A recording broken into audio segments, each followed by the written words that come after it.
Okay, so this is Susan Strong, and boy oh boy, some big revelations on this one. Of course, the biggest one being that Princess Bubblegum has even more clothes. Did you see? She wore two different outfits this time. Unbelievable. No, oh, that shit. Like, all this... Oh, but come on, that is totally a revelation. That these characters actually change clothes. I guess a little bit.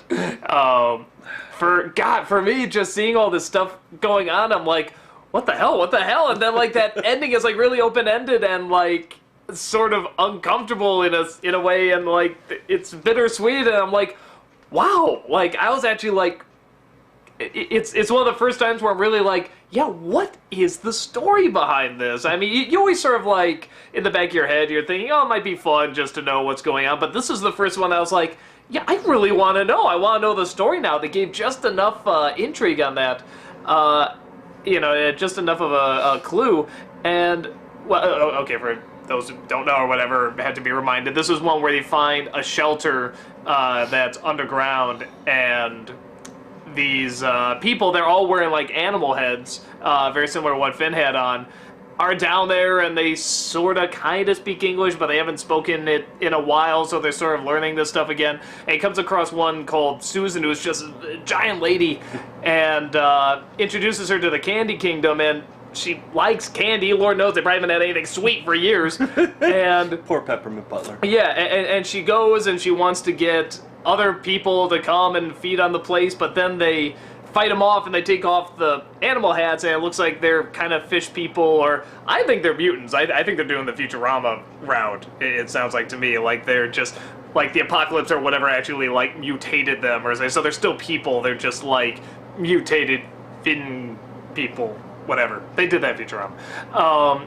And, yeah, and then at the end you don't know if she's human or if she's one of these animal people, and then they leave on that line, which is actually, like, this really deep line, like, do you think she was human or a wild animal? And Jake's like, we're all wild animals. And I'm like, it's kind of cliche, but it's also kind of deep.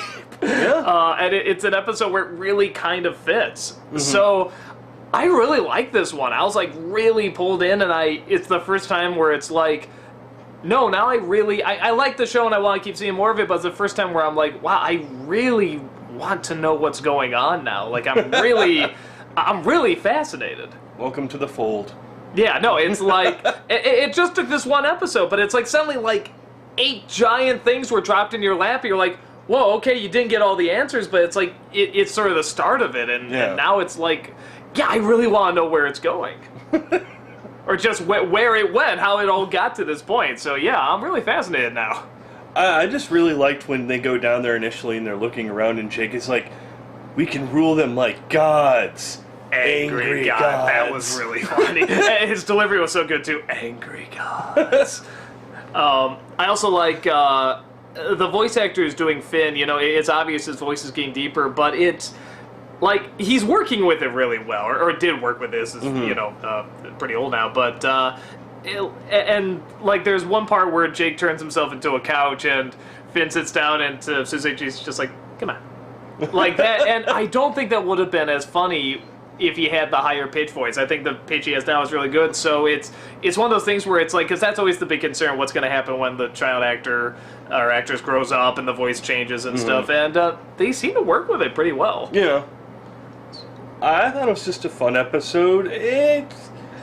I wouldn't say it's one that really got me hooked right away, because I kind of was guessing that they weren't going to be human, and it was like, oh, damn, they're not. That kind of sucks. But yeah, with Susan, you still don't know. She never took off her hood. You didn't know that. I just like when she started eating, like, the candy and was just like, oh. Or, actually, one of my favorite lines is where she's rolling in the grass. Well, first she face plants. And and then it's just walking. You killed her.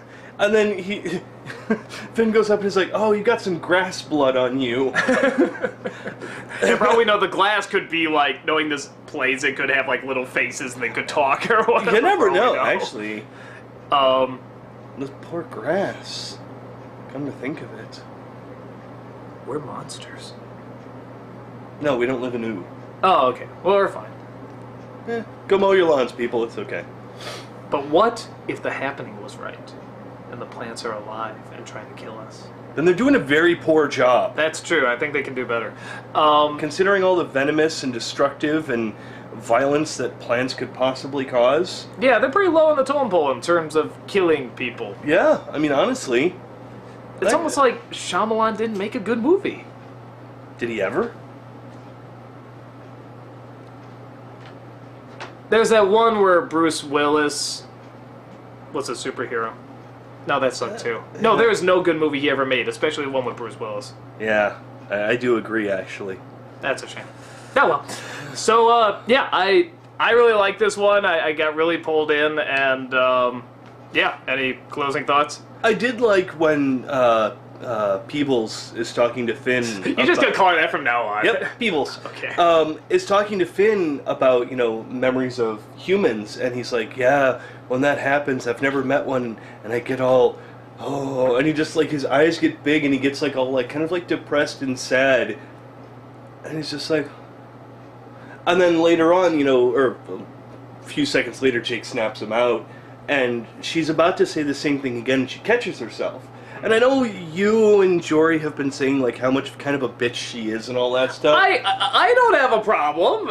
I'm just, okay. I kind of see there that it's not really that she's a bitch. She just doesn't know how to handle herself in all situations. She's too wrapped up in the science that she forgets about human emotion. What was that one where she went really crazy with, like, the Ice King or whatever? Was it the Ice King? Was that the one? Where, like... No, or, like, her hair falls out or something? What, the Duke of Nuts? Yeah, no, the Duke of Nuts. Yeah, that was the one. Yeah. That was pretty crazy. Yeah, but I think if that happened to most women, or even men, they'd probably... It's happening to me, and I'm not going that nuts. Yeah, but it wasn't done by someone else. It was done by God. Well, then yell at him! I have. See? You pulled a Peebles. It's done no good. See? You still look beautiful. Do I? Yes. Thank you. You look sexy in your new shirt. Thank you. Wait a minute. Ah! That's the same shirt from last time! Liar!